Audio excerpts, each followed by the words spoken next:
Listen, I know I've disappeared off the face of the earth, and the reason that I've been gone, well, I've come to the conclusion that I was never meant to be a social media influencer, nor do I want to be a social media influencer. If you follow me for a while, you know that I have a love-hate relationship with social media.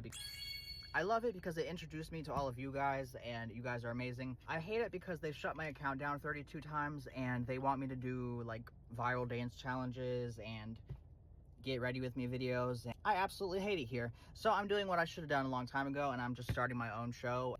Please follow me to a land, a land of less rules and more unhinged entertainment. Let's get the fuck out of here. I can't stand it here. Can we go? The Digital Chaos Adventure starts now.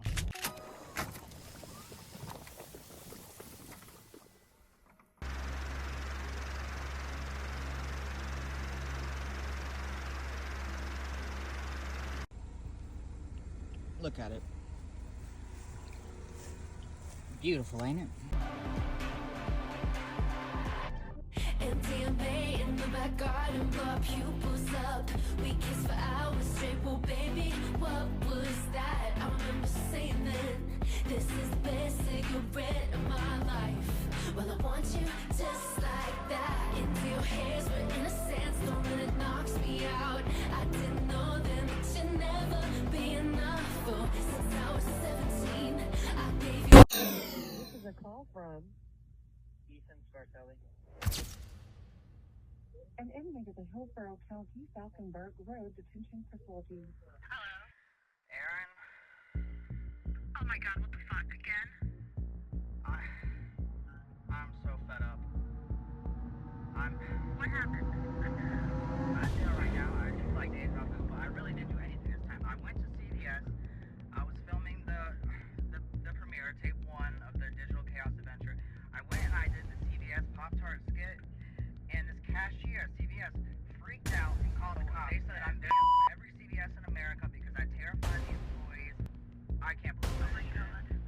Oh my god. Please pay the bond. It's like $3,000, so 10% of $3,000, I'll pay you back. It's like $300, but this premiere is gonna be so good. Okay, I'll call bail bonds now. Oh my gosh! I've been observing other people's comment sections on social media. I'm in my Batman era. I've seen some comments on other people's videos that just lit a fire underneath me. I saw this video on Instagram. The type of girl you wanna chew all of my bubble gum. The type of girl you wanna chew all of my bubble gum. I'm the type of girl. I just knew that the comment section would yield results. Straight men, disturbed, tormented with imagery that both excites and infuriates them. Benjamin Meadows said, "I feel so bad for the father of this thing." Benjamin, this video pressed your button, didn't it? Here's what I'm thinking. Our phones know us quite well. They listen to us all day long. They pick up on everything, even things that we hide from most of the world. Do I believe it's a coincidence that this video popped up on your feed? No. What have you been doing on your phone? Do you have cookies enabled? Are they rainbow sprinkle cookies? Give me your phone now and let me look for myself. Hand it over.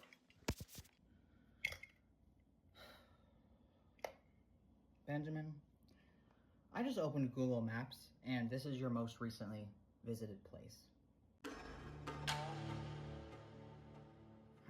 The jig is up. It's time to embrace who you really are.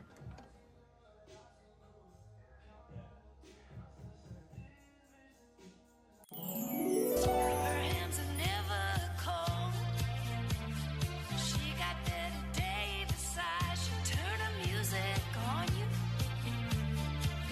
You won't have to question. Hold the fuck up. Y'all are not gonna believe this bad little bitch that I just matched with on Tinder. Whew, they do not make them like this anymore. And she's a country artist? Let me find out. And I believe to my soul that inside every man is the feminine.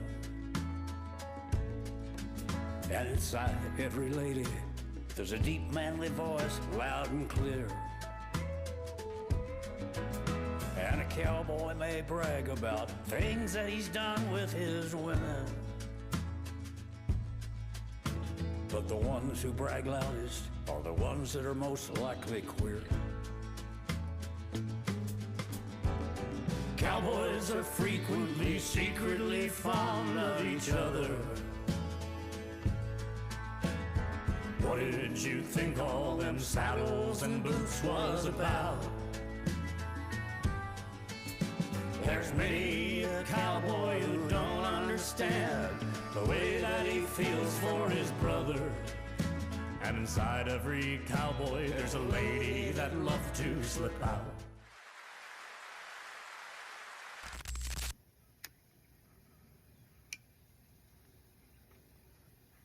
This is what I looked like as a baby. It's me, baby Ethan. This is me in high school, before I was internet sweetheart. I was just like, I was so not confident in myself, and I was so scared of the world. And then I became a superstar.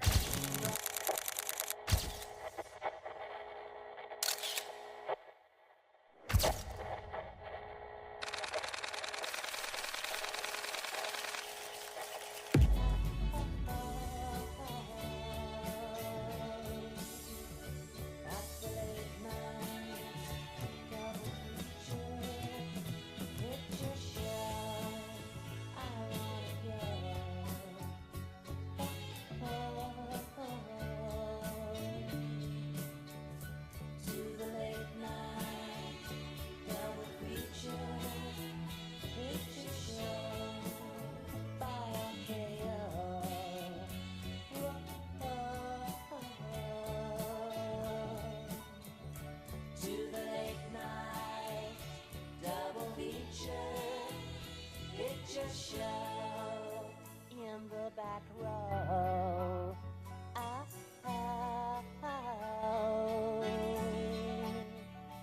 To the late night double feature picture show.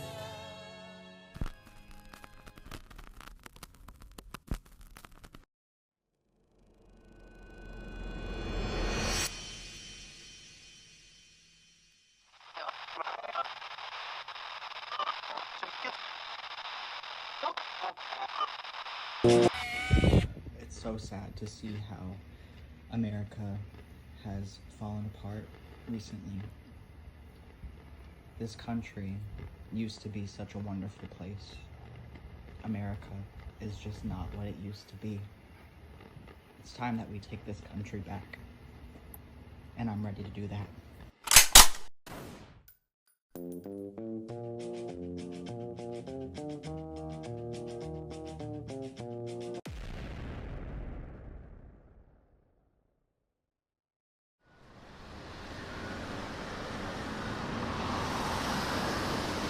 I'm sorry that I have not posted in forever. I know I've been gone for a while now. I just wanted to make an announcement that I'm working on a new series. I'm making a new series, but it's not going to be like my old content. I'm kind of tired of the drama and the fighting and the unhinged craziness. This is going to be more mature and more focused around growth and positivity. And give me 1 second. I just got a notification. I thought I had Do Not Disturb on. It's about time he finally fell off. Oh my God, he has not posted in a month.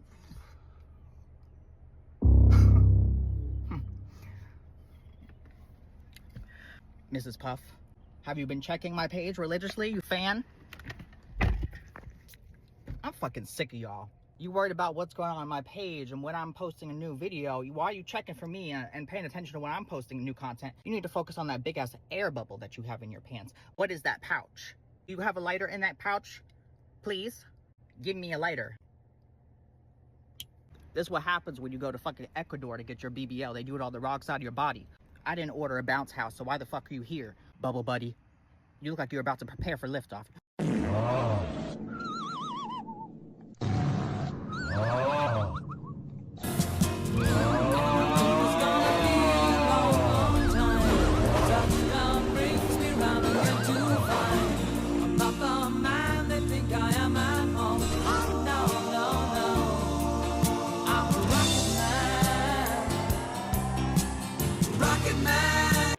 So, This is a little embarrassing to admit, but I am going through a lot of hardships in my life right now, including financial hardship. If this podcast isn't successful, it might be over for me. I'm not going to let the fact that I don't have a podcast studio to film in keep me from starting the podcast.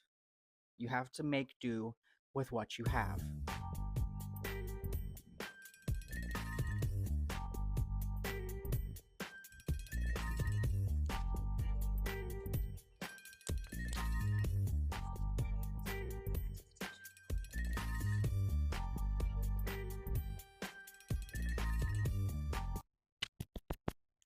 Is this thing on?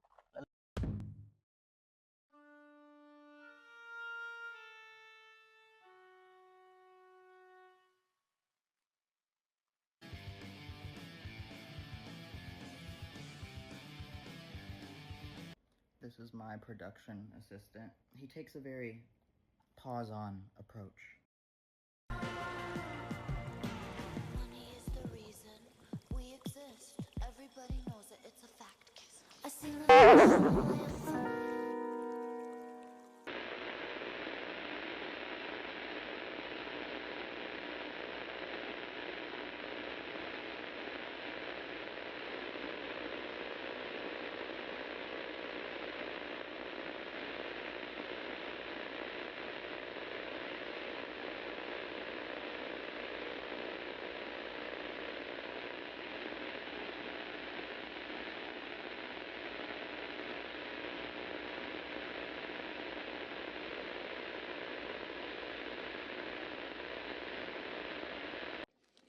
So the past couple months have been difficult.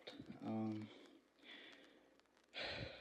don't know, I guess after everything with TikTok and then like moving to Instagram and feeling like, okay, I got a fresh start, like I got another chance at, you know, really doing something with this platform. And then kind of just the same thing happening that happened on TikTok. It's just like, okay, well, I thought TikTok was the problem. Apparently, like, this is all social media. And I honestly wanted to give up. And that's why I really haven't posted anything. I went on like a mini vacation / road trip with my family recently. And I turned my phone off the whole time. I was like, I don't even want to look at my phone. I don't want to see social media.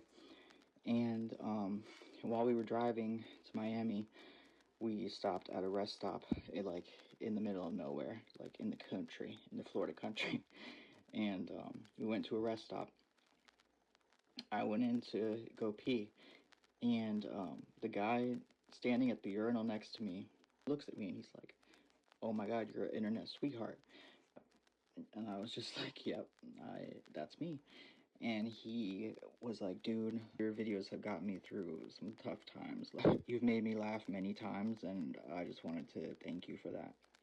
And then he offered to sell me a gram of weed, and I was like, "No, thank you." We got to Miami. We went to this concert, me and my parents, my sister and her fiance. And when we were leaving the concert, multiple people came up to me and they were like, "Oh my God, I know who you are. Can I take a picture with you?"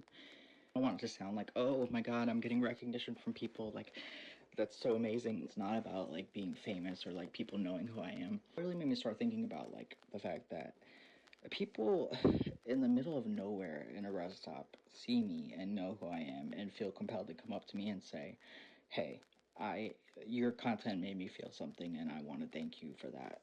If it was just about, you know, making people laugh and it was just about being a content creator, then it wouldn't matter that much to me. But it's like, you know, making people laugh.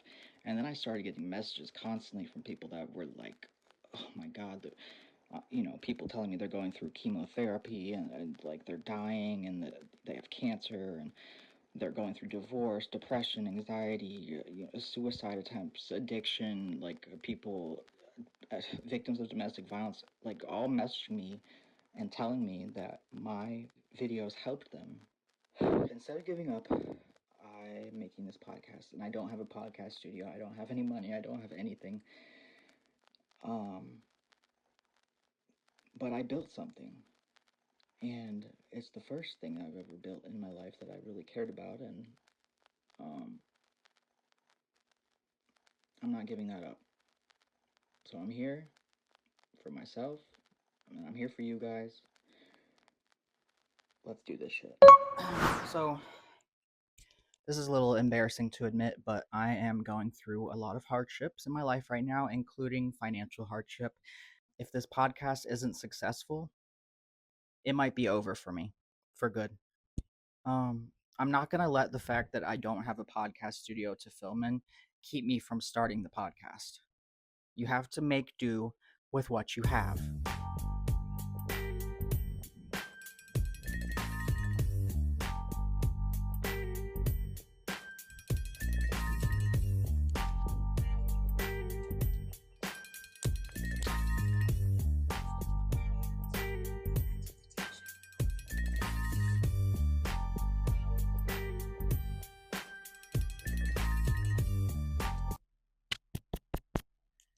Is this thing on?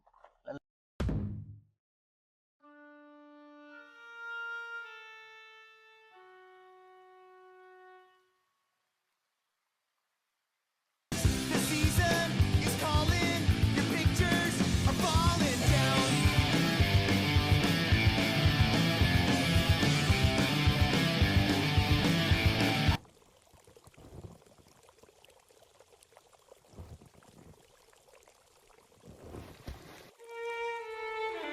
This is my production assistant. He takes a very pause-on approach.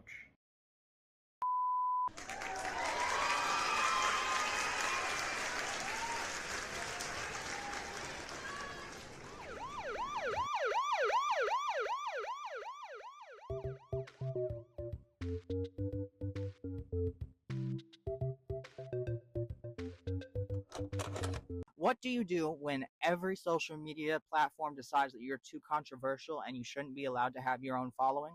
Welcome to the most unhinged podcast of all time. We're making a podcast for it, so we've officially elevated. This is the start of a new era. My name's Internet Sweetheart, aka Ethan, and this is my show. And I'm not doing an intro or a theme song.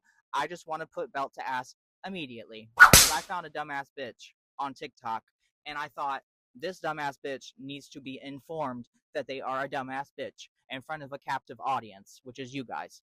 I don't use TikTok anymore because I think that it is well, people like Lucas are the people who thrive on TikTok. Lucas is what your name should be, Lucas, and your days as a social media influencer are over. They never began in the first place, but they're over. And this is your final day of influencing, so I'm going to need you to pack your stuff and say your goodbyes. I had seen a TikTok. Mind you, I don't even use that app anymore because it's a trashy, shit-stained, hazardous waste-infused, disgusting, vomit-inducing, putrescent wasteland. But I saw this TikTok on Facebook, okay? I wasn't scrolling on TikTok. It's a TikTok video that popped up on Facebook, and it's of a guy talking. His name's Kyle, and he is the hero in this story. Lucas is the villain in this story, and the idiot in this story. Lucas, did you finish packing your fucking suitcase yet? Hurry up. Okay, so Kyle Tanguay did something really brave. He made a TikTok video where he openly spoke about being a victim of domestic violence as a man in a same-sex relationship. He told his story about all the violence and the abuse that he endured at the hands of his ex-boyfriend, and he showed pictures of himself with 2 black eyes, documented medical bills over $5,000 that put him in debt, of course, along with tons of other documentation and, proof of everything that he was saying. And for the record, even if he didn't have all this proof and documentation, I would still believe that his story is true because of the fact that 9 times out of 10, victims are telling the truth. So the reason I'm bringing that up, though, is because when I scrolled down to the comment section, the very first comment that I see all the way at the top is this moron. And this is the comment that he posted. This story sounds too similar to that girl Kayla's domestic violence story. I don't believe all of this. Lucas. Lucas, the fact that you actually sat through a story time video of somebody telling their story of surviving domestic violence and you felt compelled to comment and say, I don't believe this, you need to get your cranium examined. ASAP. This is crazy and so fucking distasteful because it already takes a lot of bravery for anybody to open up about domestic violence and tell their story. But Kyle in particular talked about his experience with domestic violence as a gay man. And that takes a lot of courage, I would imagine, because we don't often hear those stories openly talked about. So I'm sure it took a lot of courage for him to do that. And you're trolling in the comments saying, I don't buy this story. Like, I don't buy this story. Lucas, this isn't a story. It's a person talking about their actual experience of almost being beaten to death by their partner. I don't believe the story. You know when it would be appropriate for you to write a comment like that? If the TikTok was somebody discussing a hypothetical theory or a short story that's up for interpretation or a movie script. You don't comment, this story sounds made up, on somebody showing a fucking photo of themselves with 2 black eyes and a $5,000 hospital bill. Do you think he gave himself 2 black eyes? You think he gave himself 2 black eyes? Like, how fucking stupid can you be? Of course the story sounds similar to other stories. Domestic violence, it's a lot of the stories are going to sound the same. And I don't know, Kyle, if you're ever going to see or hear this, but Kyle, I'm speaking directly to you. I hope you know a lot of people believe every word of what you said in that video, including myself. And I think that you're very strong for talking about what happened to you. Do not listen to Lucas. He is an idiot, and I'm going to handle him from here. Lucas, to make matters worse, you're zesty. It be your own people. Lucas is a prime example of why some gays don't deserve rights. I do. He doesn't. I found a video on Lucas's TikTok. Can we roll the clip, please? Roll the clip, please. Say to everybody, I date to marry. I've been with my boyfriend for about 6 years now, coming up in February, and I'm gonna marry that boy in about 1 or 2 years. Marry that boy in 1, 2, 3, 4, 6 years. Please. This is him, right? Your boyfriend? Yeah, I just sent him a message, and I told him he needs to beat the fuck out of you tonight. I said what I said. I don't care. I don't care. He needs some sense knocked into him. Let's be real. Oh, is that too far? Is that too far? No. Too far is seeing a video of somebody talking about their trauma and then commenting and calling that person a liar. Bitch. I usually love lesbian couples, but you two, it's putrescent. 2 bottoms do not make a top, by the way. You're not getting married, bitch. What are you going to do on your honeymoon? Bump purses with each other? Give me a break. Give me a break. That's why your influencer card has been declined as of today, Lucas. Insufficient funds, bitch, to call yourself an influencer in the first place. You were not influencing anything to begin with. 3,000 followers on Instagram? It's absolutely devious work to comment on a domestic violence survivor's video talking about this is fake when your TikTok account clearly has 54,000 fake followers. Are you ready to have that conversation yet? Are you ready? Because you bought them hoes. They're not legitimate. Look at the views. Look at the followers. What happened? What's going on? 54,000 followers? Where are they? Where are they? You haven't even hit triple digits, baby boy. 21 views, 28 views. You've never been beat up by a romantic partner, but you sure to get your ass whooped by the algorithm. Why is this comment still up? Bitch, get to work. Delete that shit. And keep your comments to yourself. Everybody in the comment section is already jumping your big-headed ass, but of course I had to pile on.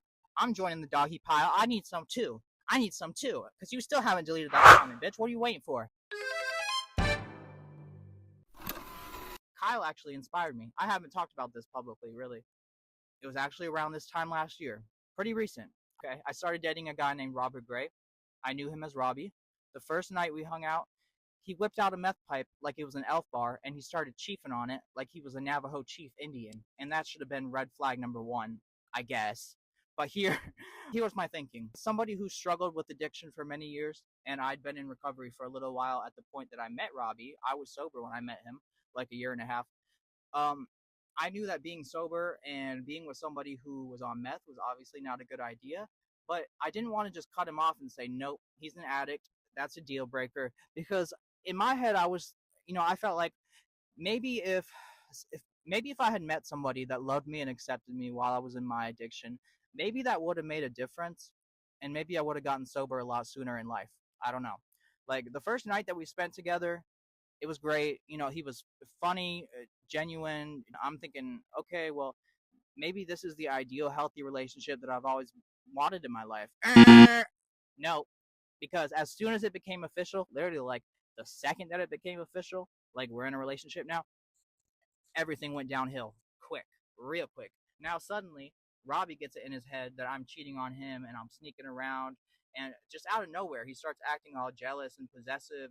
And honestly, at first, the toxic side of me was like, you know what? This is actually a good thing because it shows that he really cares, you know? Because I've always been in relationships with people who are just like, yeah, whatever. Do what you want. You can hook up with whoever you want. We should have a threesome. And that's one of the many reasons why I think I'm going to die alone. But that's a story for another day. The point is, I thought that this weird controlling behavior was kind of hot at first, but then it became clear that he actually believed these delusions that he was having. I realized the delusions that he was having about me cheating on him, he actually believed them. And literally the whole time we were together, I never even talked to anybody but him. I never messaged anybody but him. I never even looked at anybody but him. So I don't know where he was getting these ideas from. Like, he literally just got it in his head out of nowhere, and I could not convince him, no matter what I said or did. Like, there was no convincing him that I wasn't cheating and I wasn't sneaking around. And I can't tell the whole story because honestly it's so much, but like, if you guys want to know the whole story start to finish, let me know in the comments and I'll do it on the next episode. I'll talk about it more. But anyway, he told me we were going to get an apartment together. He sold me a dream because once I ran off and eloped with Ice Rage, I found out there was no apartment. So now we're homeless with his dumbass dog, the only dog I've ever disliked, an Alaskan Husky. So stupid. And then we're staying in hotels and motels. Whole time he's not even telling me how he accrued all these reward points on his credit card to stay in all these different hotels and motels. But that's another story as well. So anyway, we're staying at a Holiday Inn, and this is where the train went off the rails. I went to the bathroom to go pee, and when I came out, he was like, "What were you doing in the bathroom?" So of course I'm like, peeing, and he's like, "Nah, tell me what you were really doing." And I'm like, "Robbie, seriously? What do you think I was doing in the bathroom? I was in there for like 15 seconds, and I was going pee." And he's like, "Why'd you bring your phone in with you?" And I'm like, "Dude, really?" So I'm reaching into my pocket, to pull my phone out and show him like I'm not doing anything shady. And as I'm saying something and pulling the phone out of my pocket, just out of nowhere, he just throws a plate at my head, heavy ass plate with food on it. And it definitely caught me off guard. I was just kind of like, what the fuck? I think I said something like, "What the fuck is wrong with you?" And he looked fucking evil. He looked like a demon for the first time. And he stormed out of the room. And I'm just sitting there in this hotel room by myself with food dripping down my shirt. Now I got stains on my clothes. And I didn't know what to think. And in the past, I'd seen two close friends of mine go through really horrible domestic violence relationships.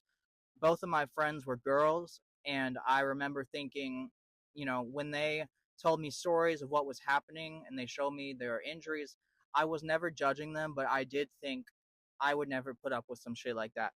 But then I ended up in this relationship with Robbie. And the problem was that I loved him, but I knew that it was wrong for him to throw a damn plate at my head. But at the same time, when it happened, I was like, well, he just threw a plate. He didn't punch me. He didn't hit me. It's not really domestic violence. And he just lost his temper, And that was how it started for me. Boom.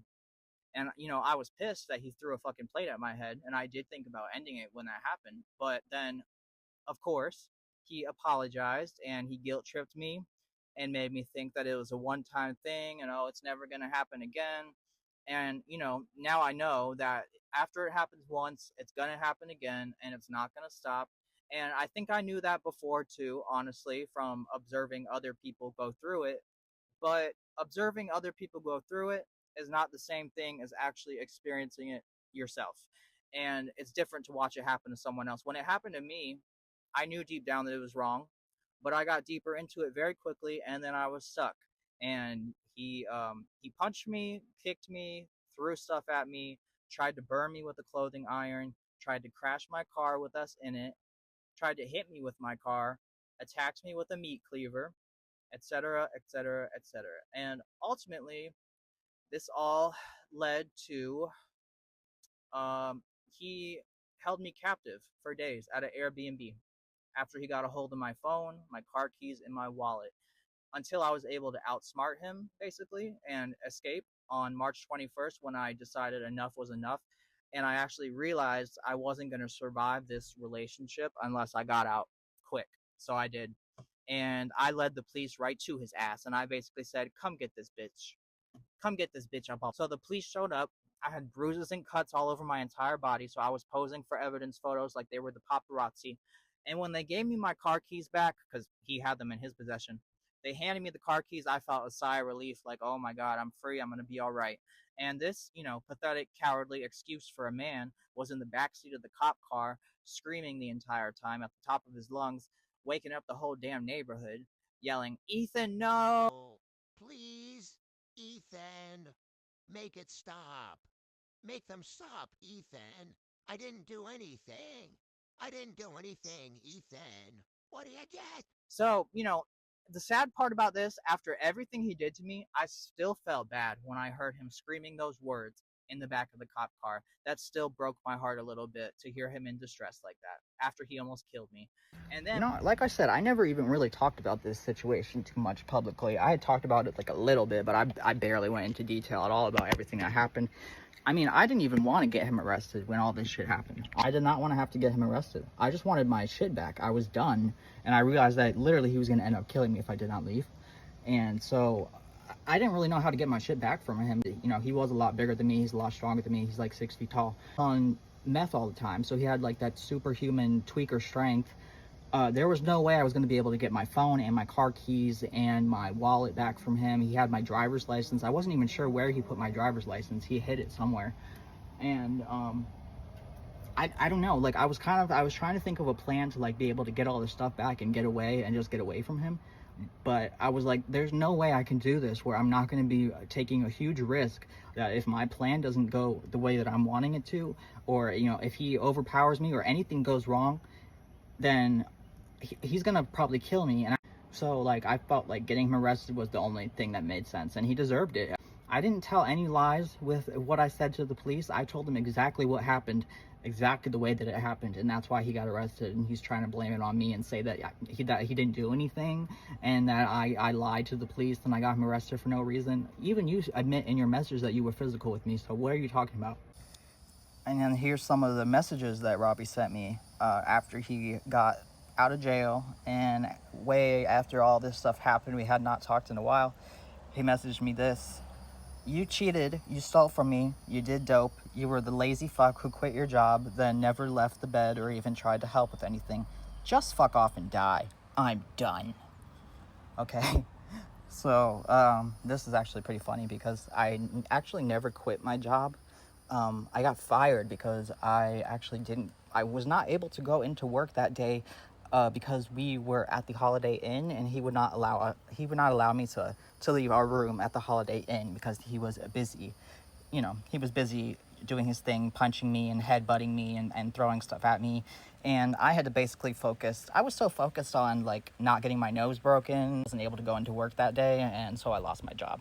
But apparently I was just being a lazy fuck, and that's why I lost my job, according to him. So then he messages me again in December, okay? Yo, I've did a lot of thinking, ...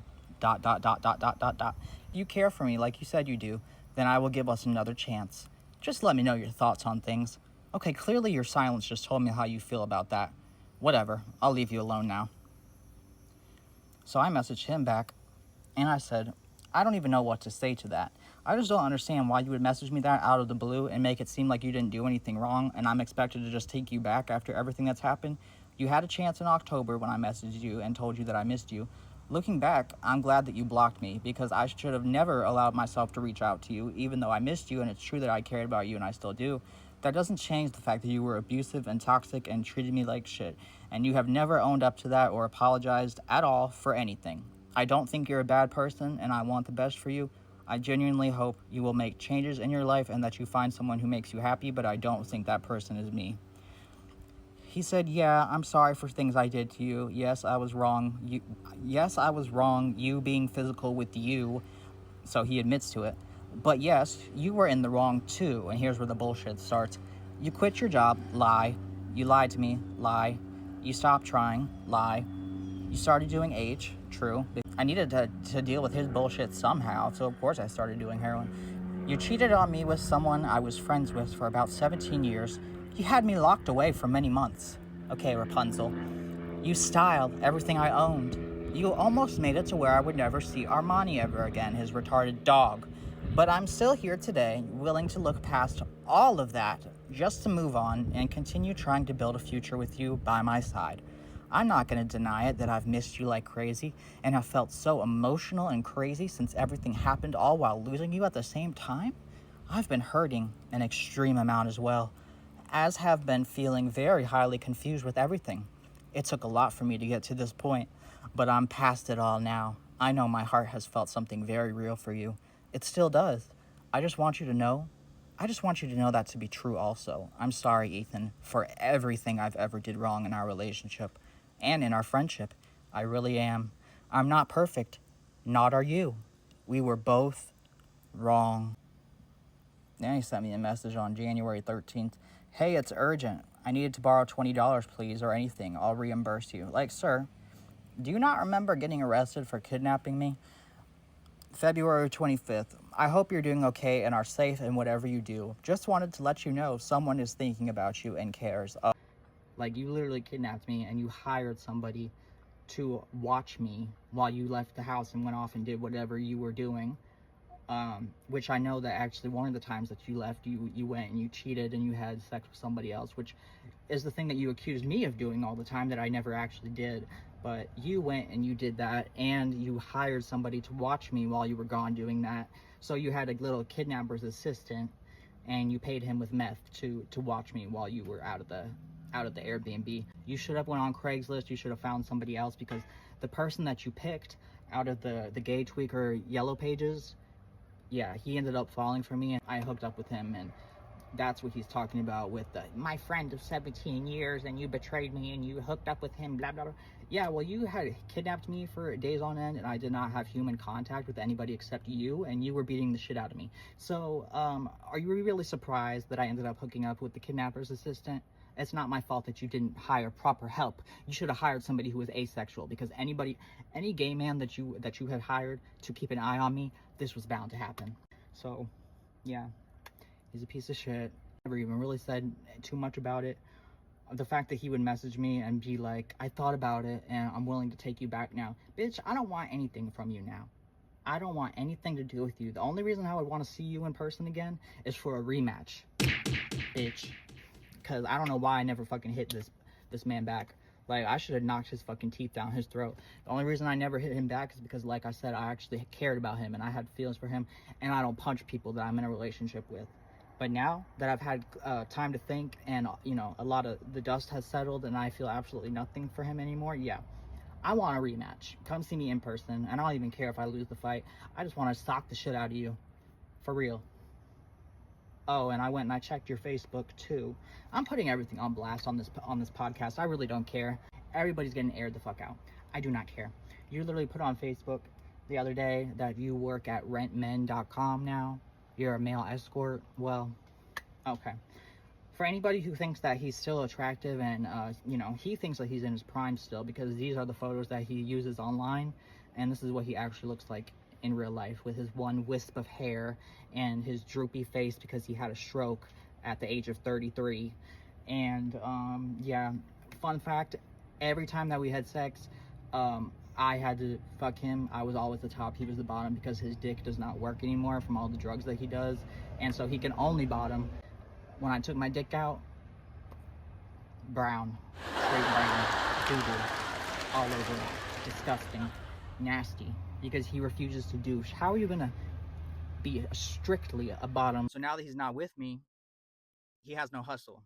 So that's why he's on rentmen.com. Like, what are you, a Hollywood VHS? The Digital Chaos Adventure Show already took the VHS aesthetic. You can't have it too, okay? Blockbuster, nobody's renting you. Nobody should be paying to rent that.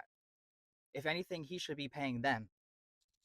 If you pay to rent Robert Matthew Gray, be prepared to ask for a refund afterwards. You're going to need one. And you're going to need a hose to clean off with. But my point in all of this, Lucas, this shit is serious and it's deadly, and it happens every day to men and women. And it's not something that you should be sticking your nose into and saying, I don't believe this story. Somebody opens up and talks about going through some shit like this, Nobody gives a fuck what you think. If you believe it's true, you don't think it's true. That was an intrusive thought in your dense little brain that should have never came to fruition. It should have never made its way into a TikTok comment. It should have never been said. Nobody cares what you believe. Like, sit down and shut up. Why would somebody make up a story about something like this? I don't talk about my experience and my story because I feel shame around it. That's why I don't talk about my experience. I allowed it to go on for so long, and I put myself in that situation. It's not easy to talk about publicly. Like, it's embarrassing to me. And when somebody comes forward and tells their story and says, this is what happened to me, I dated somebody who physically abused me and I almost lost my life, it's not your place to jump into the comments and give your opinion, especially if you haven't been through it. If you haven't been through it, you haven't had the miserable experience of being in a physically violent, abusive relationship. Count yourself blessed and lucky and keep your opinion to yourself. I think it's unfortunate that nobody has smacked the fuck out of Lucas yet. I think he could benefit from it. And nobody in the comments better be saying, I can't believe he just said that. I can't believe. Yeah, I said it, and I meant it, and I'm standing on it, and I'm not giving him a pass because I'm so fucking tired. I know people are going to be in the comments saying, it's just a comment. It's just his opinion, bro. It's the internet. People are allowed to have an opinion. No, miss me with that bullshit.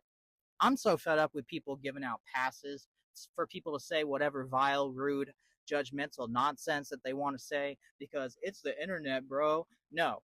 And people do this constantly on my page from the beginning. When I started making content about, trolls and internet bullies, people always want to be like, it's the internet. What do you expect? They have the right to their opinion. Yeah, they do have the right to their opinion. And I have the right to mop the motherfucking floor with them for not being able to keep their mouth shut. It's always, oh, it's the internet.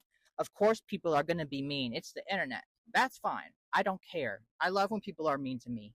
I've grown pretty thick skin from doing this. And, it helps me produce more content when people are mean to me. So I love it. A lot of people don't understand that I'm not personally offended most of the time when I reply to shitty comments. I do get offended sometimes. I'm not going to lie. But most of the time, I don't. And I don't reply because it's hurting my feelings. I reply because I know myself. And I know that I never go out of my way to put people down, especially people that I don't know. And I don't start shit with people. So I know that if somebody is commenting under my video and telling me that I'm worthless and I need to go kill myself, then they're definitely saying that shit to other people who might not have thick skin. And y'all need to stop saying, this is the internet. And remember, there is a human being behind every phone screen. Every username that you see on here, there's a real fucking person behind that. And people kill themselves over shit like this all the time. So when somebody comes forward, like Kyle Tanguay just did, and they say, I was violently assaulted by the person that I was dating, and this is what happened to me, they have proof of everything that they're saying, and other people vouching for them, and then somebody like Mucus comes along and just completely disregards all that evidence and comments and says, I don't believe this story. Not only is it totally disrespectful and out of line, but it's also discouraging to other people who are considering telling their own stories and talking about their experiences. And the reason why I'm not letting you off easy for that comment, people lose their lives from the shit. Like the Netflix documentary that just came out about Gabby Petito. Before her partner murdered her, there was a domestic violence case on the record. And this is how it starts. This is not just about domestic violence. And then when the worst case scenario happens and people ask, what were the signs? Should we have seen this coming? These are the signs. And if Kyle had been murdered by his ex and he had not made it out, God forbid, his loved ones would be the ones telling this story publicly right now. And I guarantee you would not be in the comment section saying, I don't believe this story because it sounds similar to another story. So shut the fuck up and mind your own business and work on getting some views, Mr. Influencer. You got 54,000 followers on TikTok and they're all invisible. You need to worry about that. Mind your own business. Take influencer out of your bio right now. I need you off the internet now. Did you pack your suitcase yet, bitch? Because we don't believe that story about the 54,000 followers. We think you made it up. You made it up. We don't believe that story. 54,000.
We've been together, lovers at first sight.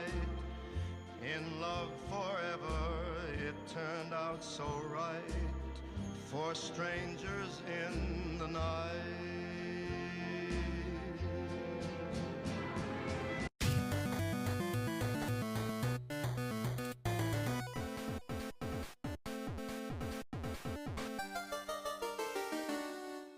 You know, this is more than just a podcast to me. That's why I'm calling it a visual broadcast.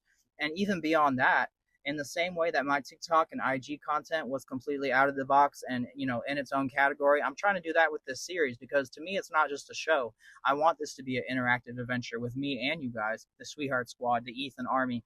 And I can't and I won't do short form content anymore, at least for now. As far as like in the future, I don't know, maybe. But I can't win and succeed from doing short form content right now. That's clear because 2 different platforms have intentionally targeted me now. And they hold all the power. You know, the people who run these apps, they have all the power, but they don't own this. So I really hope this fucking podcast is successful. And even if it's not, I'm starting to grow and come to a place where I'm letting go of the expectation that I have for myself in regards to like the number of views and the analytics and all that shit. Like the bottom line is this. I never imagined I would be a content creator because there was never like a goal of mine. I never imagined it was something I would be interested in. And I never thought I was going to get sober. Like I was addicted to injecting hard drugs for 10 years. And it sounds crazy to say that like some viral videos were the catalyst for me finally being able to stop injecting heroin. But like, that's kind of what happened. Like on one hand, this is comedy, right? Like it's entertainment, you know, I love making people laugh and I always have. But what actually struck me and what changed me was not just that, you know, I was making people laugh. It was deeper than that to me. Because if you're watching this right now, I'm speaking directly about you guys. Because you came across my content and you thought, I understand what he's doing. I get it. I understand what he's doing. And I want to be a part of it. Millions of people saw a 30 or 60-second video of me pop up on their phone one day. But you guys saw me. And no matter what your initial thought was when you saw my face, you listened to me. And you decided that you were on my side.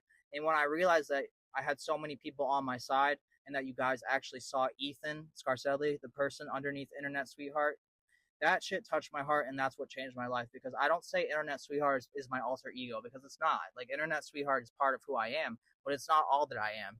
And you guys saw that and you recognized that and you guys changed my fucking life. So yeah, this is entertainment, but it's also fucking community. And I'm sure it'll keep evolving, but for now, what I'm planning to do for the Digital Chaos Adventure, like just to kind of lay out a blueprint, I'm posting at least 3 episodes per week, Monday, Wednesday, and Friday.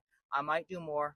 I don't know. We'll just have to see. But as far as like being able to watch all the content in the visual broadcast, everything is going to be on Patreon for the $1 tier. So you can see the full episodes and be in the Patreon group chat and get into my Discord server chat room, which is also super fun.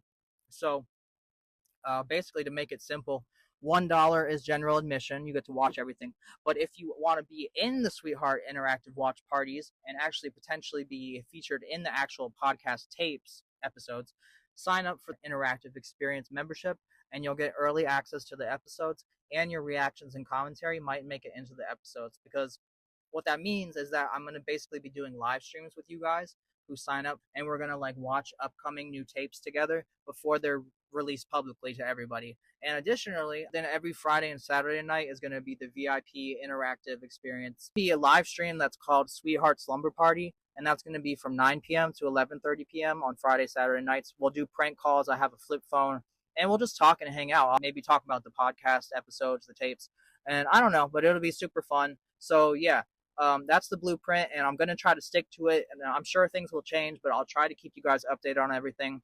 So let's get back to being unhinged, shall we? Okay, I have a whole fucking wait list of haters for potential videos, and people always comment, and they're like, how are there so many criminals in your comment section? And my answer to that, I do not know why there are so many criminals. They are drawn to me like moths to a flame. So let's take a moment to step into the Internet Sweetheart waitlist / hit list, shall we? Let me take you into my lair.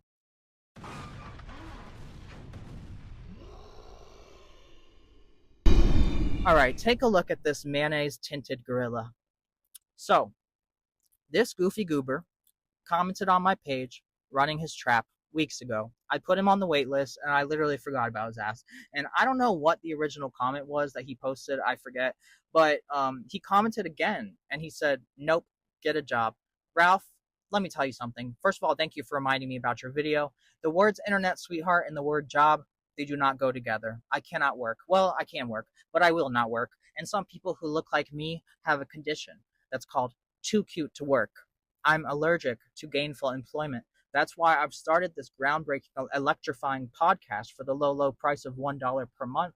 And this shit is better than Netflix, Hulu, and Prime combined. This shall pay my bills. And not only have I created my own hub for this exclusive show, the Internet Sweetheart Show, I've also got custom spicy content for those who wish to venture into the Sweetheart After Hours tier, where I'll show you the Internet Sweetheart eggplant and cakes. But anyway, thank you, Ralph, for helping me promote my new show in my virtual prostitution endeavor. Now, onto your criminal record. You know, what you did, Ralph, you are a bad criminal, but you are a good friend, because your good buddy, an inmate in jail, called you up and said, "Ralph, I need you to plan a visit to come see me in jail and bring me a fresh batch of crystal meth, would you?" And Ralph said, "Of course." Ralph, at your ripe old age of 51 years old, you thought this was a good idea? This is insane to me. Back when I was tooted and booted in my active addiction era, I couldn't even get my plug to drive 10 minutes down the road to meet me at Walmart. I never met anybody like Ralph, but I wish I would have. Ralph missed his calling as a DoorDash delivery man. And this wasn't no rock on the pinky finger. We're talking 14 grams of ice cream. What was the phone conversation? I truly wonder. Ralph Pauly said, "Hey, buddy, let's not talk about any illegal stuff on this recorded line, buddy. I'm going to just bring all these goodies on down to you in person, alright? I'll be right there." Like, for real, Ralph? Let us just take a peek. What do we have here? Newcastle man arrested on possession warrant at jail. County Area Drug Task Force received an arrest warrant Tuesday for Ralph Dwayne Evans, 51, of Newcastle. Investigators reportedly received information that Evans had set up a visit at the HC jail with another incarcerated inmate. Investigators arrived at the jail and located Evans inside the lobby area. Did you forget that America has laws? I'm concerned. Did you think that a 24-hour purge had commenced? I think Ralph perhaps needs a brain scan. Buddy pulled up right outside the jail and put some meth in a little gift box with a bow on top and marched on in there without a care in the world. I bet the officer guarding the door was like, "Hello, what are you doing here today, sir?" And Ralph was like, "I'm delivering 14 grams of meth to a friend of mine." Poor thing. They did Ralph so dirty. He literally posted a selfie on Instagram with the caption, "I just got set up." Yes, you did, Ralph. You definitely got set up.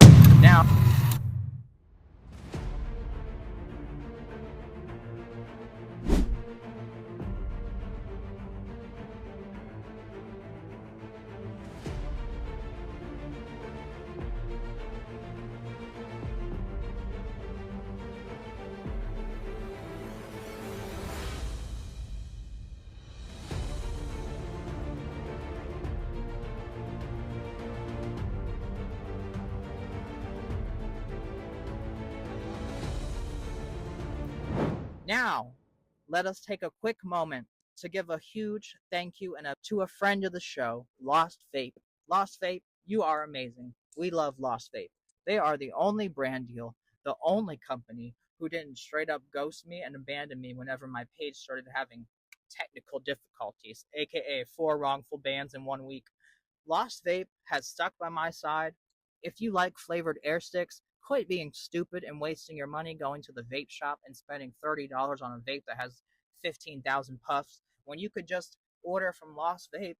Their Orion bars are literally nicotine addiction of the future. 50,000 puffs in a disposable vape. It's insane. And they look really cool. And they're cheaper than the 15,000 puff vapes.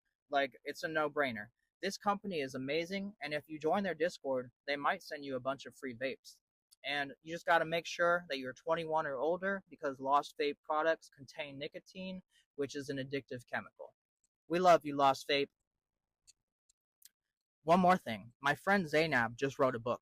This book is called Who is Lee? It's about an alien. This is the cover of the book. And to show my support for her new book, I got the book cover tatted on my leg.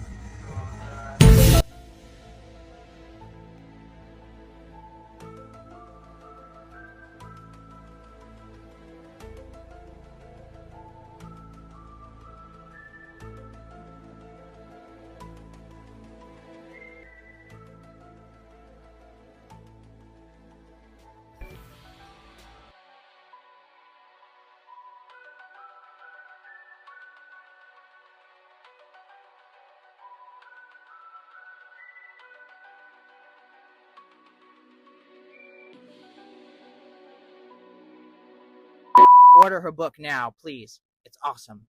Okay, brace yourselves. This next contestant on the Sweetheart Hall of Shame. Oh, I'm so excited to share this one with you guys because, spoiler alert, he's a criminal. They always are. But this is a special criminal. I have never encountered anyone like this in all my years as an internet vigilante. Scott Capron, get your ass over here. Bring that sweet little ass over here. Scott Capri Sun. This is the Temu version of The Undertaker.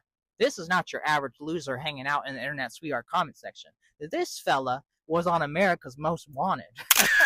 Scott Wade Capron, age 42, height 5'9", same here, king. Weight 185, hair brown, eyes green. Scott, I find it rather queer that you commented underneath a video of me and you posed the question, have you gotten enough attention yet? No, Scott, I haven't gotten enough attention yet. Have you gotten enough attention yet? From Crime Stoppers? They're offering a hefty reward in exchange for your location, which I have already tracked meticulously and sent over to the DA's office after I traced your IP address, so you'll be receiving a visit very soon. No more social media access for you. And when the police get to you, they're going to handcuff you and hold you captive against your will, just like you did to your victim. Scott Capron is a kidnapper.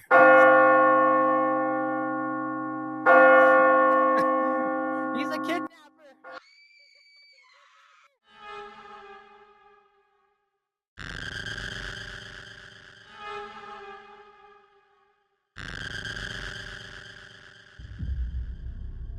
My name is Aaron Sweetheart. You heard my voice on the introduction at the beginning of this tape. I'm Ethan's best friend, and I love him, but it's not easy to be his BFF. I'm also his manager, his assistant, his therapist, his chef, life coach, security, babysitter, financial advisor, recovery advocate, psychic medium, and talent agent, and I have not seen Ethan in several days now. The last time we spoke, he told me that he was researching a guy named Scott Capron.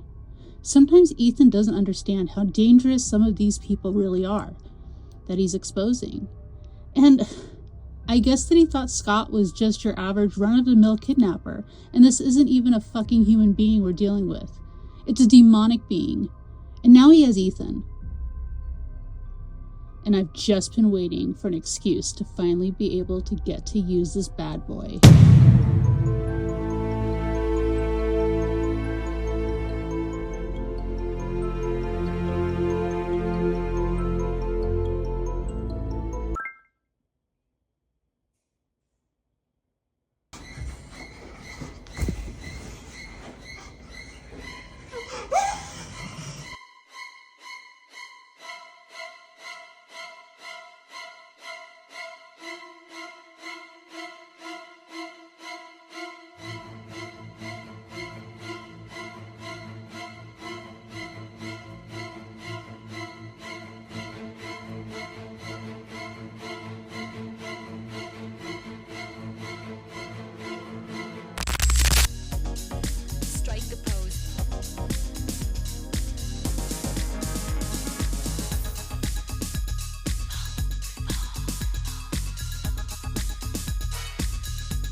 Knock, knock, bitch. Nobody exploits Ethan except me.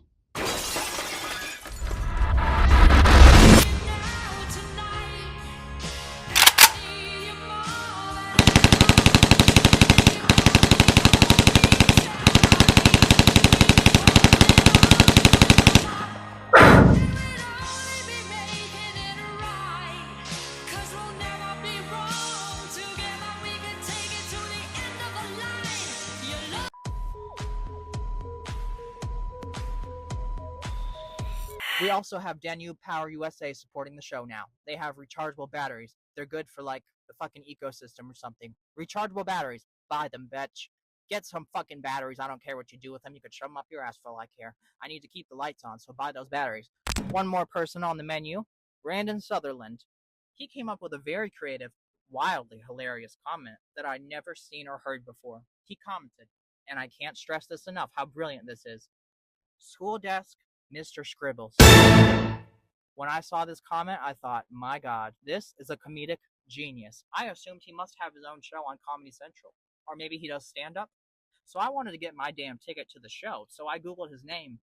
You're not going to believe what popped up. We got to get serious for a second for this segment, because this crime is pretty messed up. Not a laughing matter.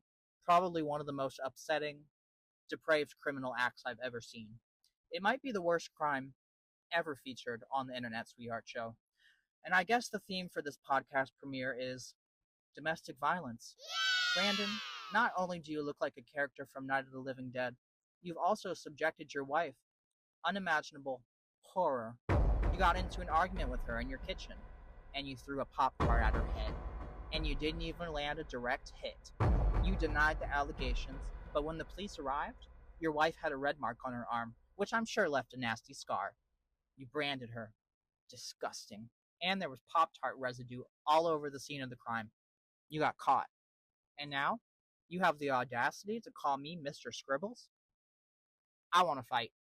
I want to fight. I'm going to put my paws on you right now. Let's get active.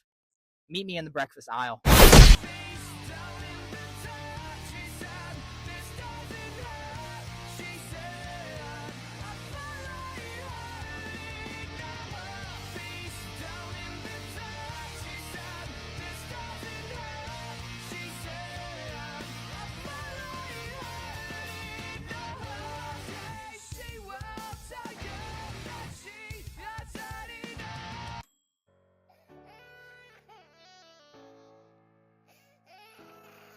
Closing thoughts, Betch. Before we conclude this visual broadcast, this is my mission statement. The Internet Sweetheart movement is not about just going after people and fighting all the time and seeking conflict. It's about standing up for yourself, making people realize nobody is superior to anybody else. You got to make the best out of your life circumstances. I wanted to show people you can take hatred and negativity and ignorance and you can turn it into something funny and entertaining. The truth is, in real life, I love people. My whole message is to just be nice to people. I'm not an angel by any means, and I'll never fit the mold of what a social media influencer is supposed to be. And that's why I got kicked off of multiple platforms. They don't want millions of people watching and being influenced by somebody. When you bring millions of people together across every demographic of age, gender, ethnicity, political views, sexuality, and the social media giants see that you can't be controlled, they will try to silence you. This is not just a show to me. This is a beginning to something that no social media platform can disrupt or try to suppress. You made it here, and you're watching this tape. And just by watching this tape, you're now part of the Digital Chaos Adventure. And if you want to be included in the Sweetheart Slumber Party live streams every Friday and Saturday night, get your ass over to the Patreon. And if you want to be involved in the Digital Chaos Adventure watch parties for every new tape, aka new episode, get into the damn Patreon. The watch party is not just early access to the tapes, it's also edited into the actual episodes themselves. So you'll be able to watch the chaos and literally be the chaos as well. I love you guys. Let's get this party started. The Digital Chaos Adventure Tape 1 is now complete.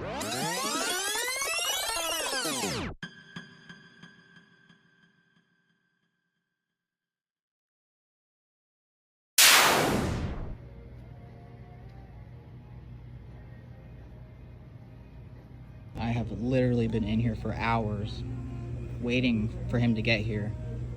Like, I know he's bound to come here eventually. And I even got this. I have to protect this community. This man is dangerous. The fact that he's walking among us is scary. This has a tracking device in it. And as soon as it has a scent on it, it's a strawberry scented Pop-Tart, it's gonna draw him near. And he's going to take this, and it has a GPS tracking device in it.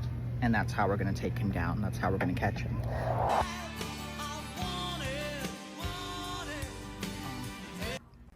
just need to know if you have seen this man a threat to our community, and I'm doing my due diligence to make sure. If he was here, you would have seen him in the Pop-Tart aisle. Have you seen him? No. If you see him, I need you to let me know immediately.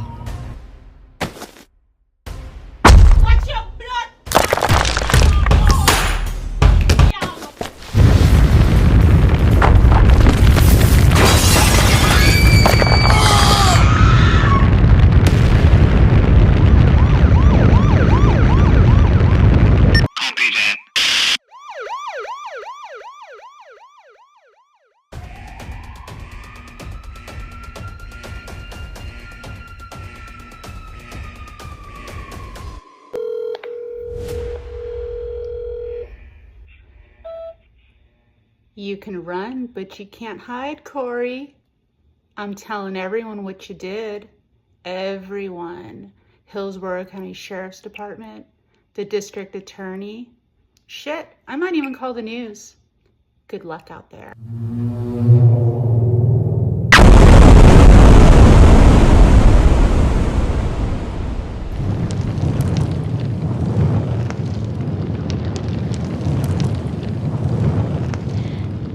We at CVS Pharmacy are very aware of the cultural significance and social media uprising caused by Internet Sweetheart. We are very big fans of his content, and we believe Corey Sanchez will not be missed.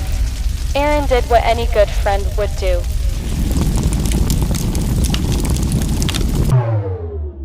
Oh my God.